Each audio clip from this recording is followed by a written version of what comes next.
O Trump, em 2006, teve aparentemente, ele nega, mas aparentemente teve mesmo um caso com uma atriz pornô. Passam-se 10 anos, 2016, ele está na campanha presidencial, essa mulher estava querendo vir a público, ele pagou ela pelo silêncio. O advogado dele foi lá e deu um dinheiro para ela, né?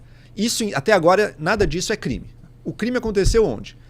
Quando o Trump reembolsou esse advogado pelo dinheiro que ele tinha pago para essa modelo, ele usou de uma fraude contábil. Ele registrou como despesas jurídicas esse dinheiro que ele deu para o advogado, que na verdade era para pagar a mulher.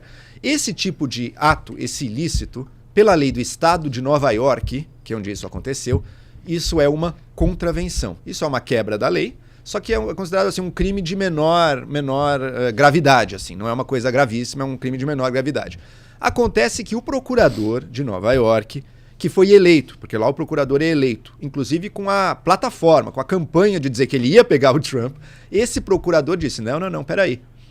Esse tipo de fraude, ele em geral é uma contravenção, mas quando a fraude é usada para acobertar um crime, daí ela passa também a ser ela própria um crime grave, um felony, que é como ele chama ali o crime mais grave, que é o que o Trump foi julgado no final das contas. E qual era o crime que ele estaria querendo acobertar? Olha, segundo o procurador, foi o seguinte, esse dinheiro que o Trump gastou, já que ele estava, para o silêncio da mulher, já que ele estava numa campanha política e ele não queria que a opinião pública ficasse sabendo, esse dinheiro dele deveria ser contabilizado como um gasto de campanha, tá? E existe uma lei federal nos Estados Unidos que bota limites para as doações de campanha, porque teria sido uma doação do advogado de campanha, tá, para o Trump. E existe um limite para doações de campanha. E o Trump violou esse limite se a gente levar em conta esse gasto com a mulher aqui, com a atriz pornô. Portanto, a fraude do Trump teria como objetivo acobertar esse crime da lei eleitoral federal. Qual o problema? Na esfera federal, o Departamento de Justiça, sabendo de tudo isso, escolheu não processar o Trump por essa suposta quebra da lei eleitoral. Por quê? Porque, gente, ver isso como um gasto de campanha é dar uma esticada na coisa, né?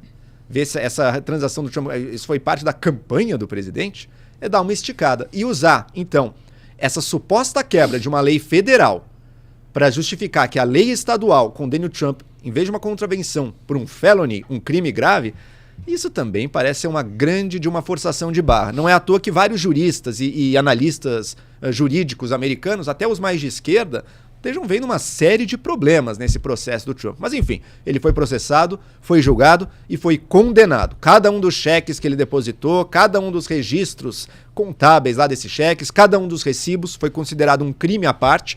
Isso também foi uma coisa bem pouco usual, né? Que cada entrada contábil ali nos registros seja um crime diferente. Então foram 34 crimes nesse pagamento que ele fez à mulher, né?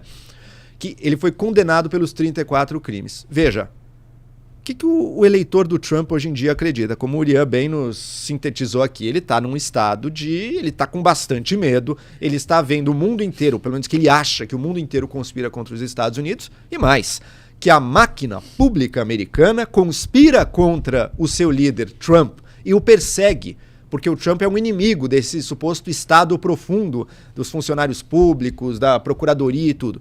E quando eles veem um julgamento em que parece que a coisa foi tão forçada, a lei foi tão esticada na sua interpretação, só para culpar, só para condenar o Trump por um crime grave, no meu entender, esse eleitor olha isso e fala, tá vendo?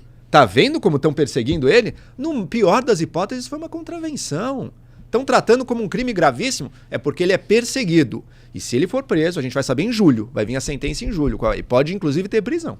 Se ele for preso, eu acho que isso vai fortalecer ainda mais. E ao fortalecer ainda mais esse sentimento de perseguição, acredito eu, você fortalece o engajamento do eleitor, o desejo desse eleitor de dizer agora é tudo ou nada. O nosso líder está preso. Ou a gente age agora, ou os malvados do Estado Profundo, em conluio com os terroristas, em conluio com a China, em conluio com não sei mais o que, vão ganhar o jogo. Portanto, é hora do tudo ou nada. No dia seguinte da condenação do Trump, acho que nas horas seguintes, ele ganhou um recorde de doações já, né? De pequenas doações. 39 milhões. 39 milhões de dólares. Eu acredito que isso vai se revelar e que isso vai se mostrar também na disposição desses eleitores de irem votar contra o seu líder, que na visão deles está sendo perseguido.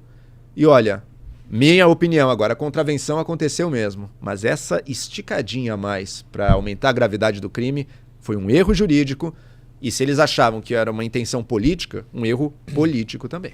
E lá ele pode concorrer preso, né? Se, eventualmente, totalmente. Pode assumir o já cargo teve, preso. Já teve candidato preso, né? Em 1920, um candidato socialista preso concorreu.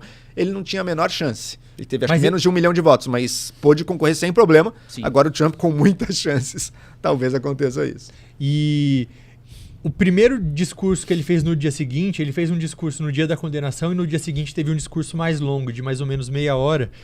Ele começou essa fala dizendo, primeiro eles vieram por mim e agora eles vão vir atrás de vocês. Então, colocando medo na população americana mesmo de que existe uma conspiração, de uma perseguição do sistema judiciário, principalmente em relação aos republicanos do país. Então, reforça aquele discurso de nós contra eles, ele ajuda a polarizar em cima disso. Todo mundo é corrupto, na opinião dele, em relação a esse julgamento. O juiz é corrupto, o promotor é corrupto, o júri é corrupto. Ele alega que as 12... que esse júri... Isso é importante, é júri popular, né? Popular, diferente daqui, que são crimes específicos julgados pelo povo, né? Lá, esse crime, né, que é complexo pra caramba, né? E é o júri popular, não advogados e juízes. É interessante isso. Mas ele sempre vai ter um argumento, né? Do jeito que é... Ele fala que a desvantagem dele em relação ao júri foi porque isso foi realizado em um local, uma região na qual ele já tinha uma desvantagem eleitoral. Então, que pegaram pessoas dali para, obviamente, decidirem contra os interesses dele. Mas vai explorar. E eu acho mesmo também que ele pode usar isso em seu favor e acabar até ganhando as eleições. Eu estava falando com um analista de política da CNN americana nessa semana e ele concorda com essa análise. O que também não é nenhuma novidade, né? Porque o Lula fez isso. Sem comparar as razões pelas condenações, a forma, mas do ponto de vista da estratégia política e daquilo que foi dito para o público, o Lula fez e o Bolsonaro está fazendo aqui também, né? Enfim, o Lula foi eleito presidente da República. Né? Todo político que estiver sendo processado, julgado e condenado vai querer se fazer de mártir. Isso são todos. Né? A questão é, será que no julgamento em si tem elementos reais para você concordar com essa tentativa do político? Olha, no caso do Trump, ele fez os atos, mas terem botado como crime grave ali é realmente uma esticada. E se tem algo que a gente observou na prática aqui, é que quando tem fanatismo envolvido, quem gosta daquele fanático X ou Y releva. Sim. E nesse caso aumenta o engajamento, né? Porque esse é o perigo, enfim, esse é o fato. Na eleição americana, até mais do que tentar converter os indecisos, que é parte da disputa, outra parte do desafio é levar os seus eleitores para a urna, né? Porque aqui no Brasil quase todo mundo vota, né? Esse é o normal aqui no Brasil, que eu acho inclusive uma coisa muito bonita da cultura brasileira.